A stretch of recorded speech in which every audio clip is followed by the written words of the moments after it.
Jacques Cheminade est réaliste. À la question « Avez-vous des chances d'être élu président de la République ?», ce dernier répond « Non, mais j'ai des chances d'être extrêmement influent après. » Le fondateur du mouvement Solidarité et Progrès a peu de risque de se qualifier pour le second tour du scrutin présidentiel. Néanmoins, il est déterminé à se faire entendre. Comme tous les candidats à l'élection présidentielle, celui-ci a été convié par le syndicat apolitique Coordination Rurale à visiter une exploitation à Fresnay-en-Ré. Moi j'ai un message.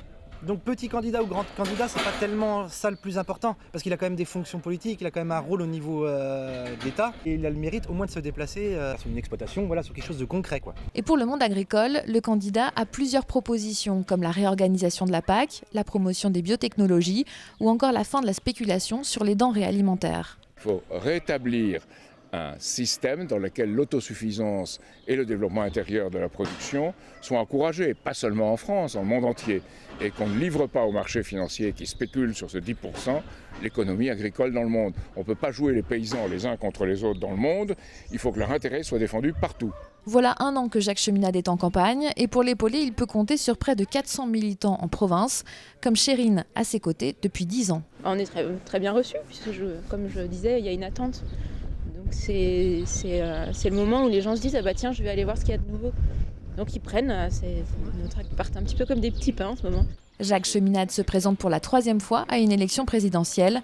En 1995 et en 2012, il avait obtenu respectivement 0,25 et 0,28% des voix.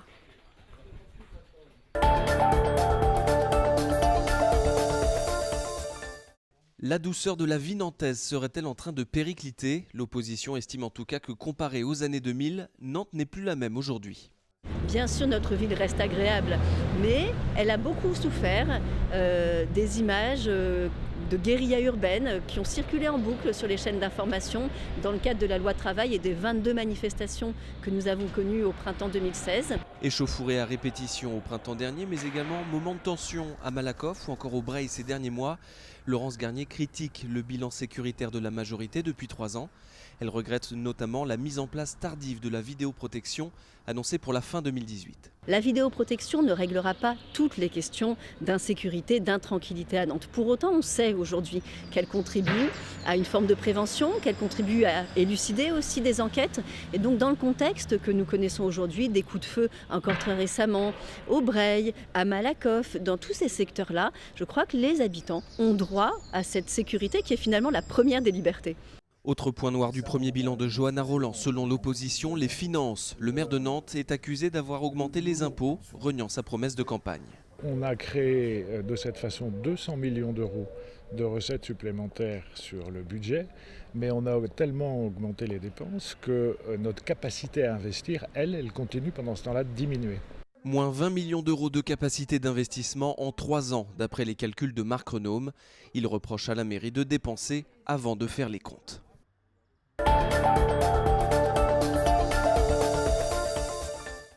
Costumes, cotillons, défilés de chars et agents de sécurité. Pour la première fois en 25 ans, le parcours du carnaval était strictement contrôlé, passant même cette année de 2,5 à 1,6 km. Là, sur un plateau comme celui-ci, on a deux vigiles qui vont surveiller les portes. Là, il y avait des bambins partout, des enfants, les familles entières venaient prendre des photos et tout et tout. Et cette année, sécurité oblige, on ne l'a pas. Les organisateurs du marathon de Nantes, programmé fin avril, ont également multiplié les réunions en préfecture. Le cours Saint-Pierre, plus facile à sécuriser, a été choisi comme lieu de départ. Et ce n'est pas tout. On travaille avec une société effectivement privée qui nous met à disposition un certain nombre de personnels pour gérer cette partie sécuritaire. Donc oui, effectivement, il y a un surcoût qui est non négligeable. On n'a pas de formation, c'est juste de l'information un peu plus importante au niveau des 50-60 bénévoles qui seront dédiés à cette mission-là pour contrôler les sacs, le contenu d'une bouteille d'eau. Voilà. La mairie de Nantes a de son côté débloqué une enveloppe de 20 000 € pour l'acquisition de 140 nouveaux blocs béton. Il a fallu également réquisitionner du personnel technique pour les mettre en place. Tout se passe dans les meilleures conditions parce qu'on y met le prix. La braderie, c'était 160 plots en béton qui ont été mis pour empêcher toute intrusion. C'était des renforts au niveau de la police nationale, au niveau de la police municipale, avec les associations de secouristes, etc. Si les autorités répètent que le risque zéro n'existe pas, elles se félicitent qu'aucun événement n'ait encore été supprimé à Nantes à cause de la sécurité. Ils étaient 600, soit à peu près un tiers des salariés du Crédit Agricole Atlantique Vendée, à avoir répondu présent à l'appel des syndicats. Ils dénoncent le projet de réorganisation engagé par la direction qui prévoit la fermeture de 29 agences, ainsi que le passage en mode alterné, c'est-à-dire ouvert un jour sur deux, de 36 autres. Supprimer 15% du maillage du territoire en matière de fermeture d'agences.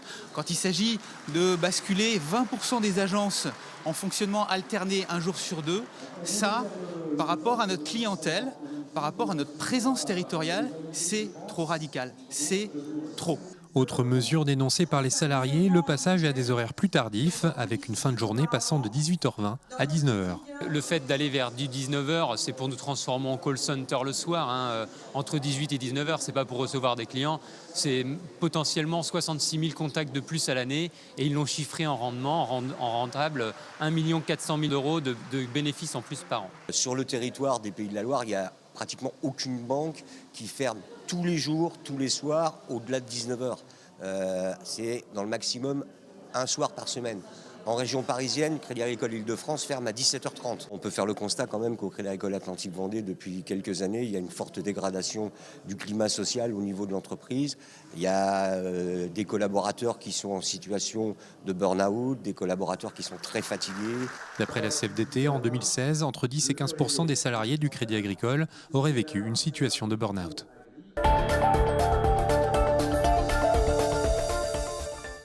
Au départ, il y a la vente de cette ancienne colonie de vacances. Le département a profité de cette occasion pour acquérir une partie de cette vaste propriété en bord de mer, 10 hectares d'espace naturel particulièrement intéressants. Vous avez des plantes remarquables, de l'orchidée, vous avez une faune également spécifique aux zones dunaires qui font qu'il y a eu un classement, ce qu'on appelle ZNIEF, une zone naturelle d'intérêt écologique, faunistique et floristique, qui est liée à un inventaire naturaliste qui a été réalisé par des associations environnementales.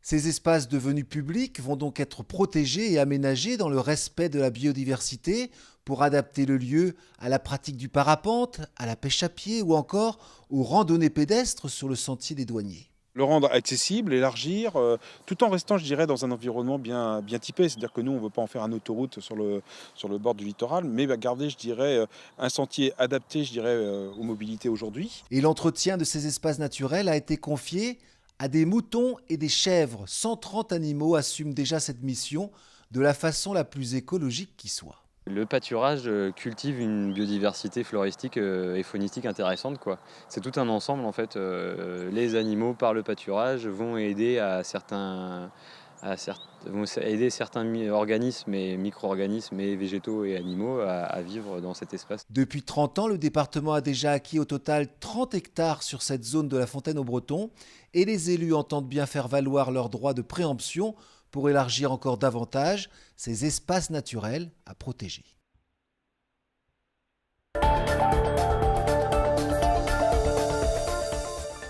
Solidarité avec les mineurs isolés.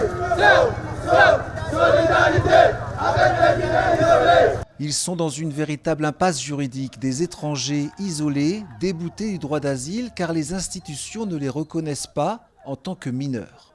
L'État passe leur temps à mettre en doute leurs paroles.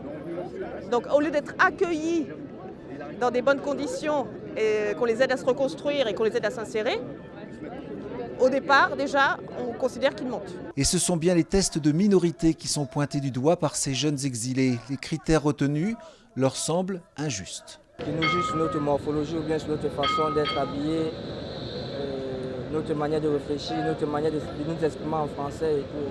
Donc c'est un peu ça qu'on essaie de revendiquer aujourd'hui car nous sommes tellement nombreux à la rue. Officiellement, ils ne sont ni mineurs ni majeurs et n'ont droit à aucune aide, une situation totalement inextricable. Tout le monde se renvoie la balle, surtout quand il s'agit de l'aide sociale à l'enfance.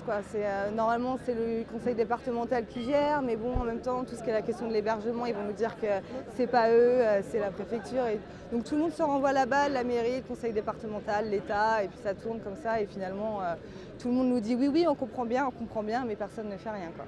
Aujourd'hui, 200 jeunes sont dans cette situation à Nantes. Les associations qui leur viennent en aide avouent être totalement débordées.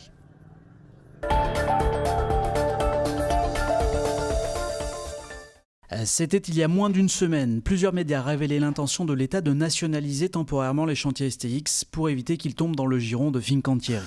Retournement de situation ce jeudi, c'est bel et bien l'entreprise italienne qui va reprendre les chantiers navals nazériens. Jusqu'alors, l'inquiétude de l'État et des collectivités était de voir Fincantieri s'associer à la Caisse des dépôts italienne pour acquérir une majorité des parts d'STX. Devant la menace de nationalisation brandie par la France, l'industriel italien a modifié son montage qui a du coup été jugé acceptable. Leader européen de la fabrication de paquebots, Fincantieri était sur les rangs du rachat des chantiers dès l'annonce de la faillite du groupe coréen STX. Ce sont désormais les salariés et les élus locaux qu'il va falloir convaincre, eux qui saluaient la semaine passée la perspective de nationalisation. Dès mercredi, dans un communiqué, Force ouvrière soulignait les risques importants en termes d'emploi que représenterait un rachat par Fincantieri. Les prochains jours s'annoncent donc chauds à Saint-Nazaire, où les chantiers restent le baromètre de l'économie locale.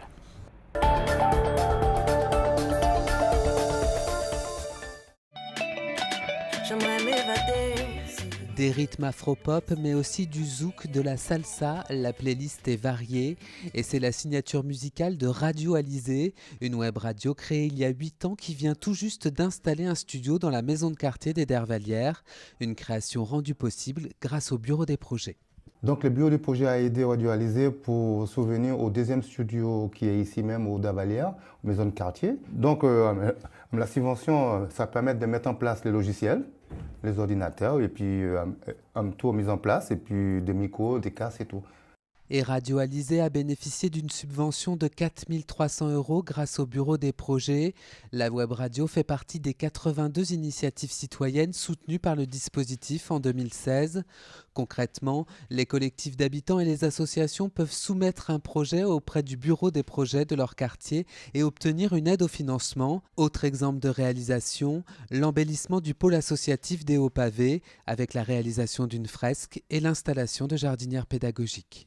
Je pense que ça favorise les initiatives des habitants. C'est-à-dire que sans ce bureau des projets, on n'aurait pas osé faire ça. Donc là, le fait d'avoir cette possibilité de s'exprimer, d'avoir des idées, et puis de les voir aboutir, eh bien, je trouve que c'est formidable pour en plus avoir des rencontres avec les habitants, participer au dialogue citoyen. En 2016, la municipalité a consacré une enveloppe globale de 200 000 € pour les 11 bureaux des projets.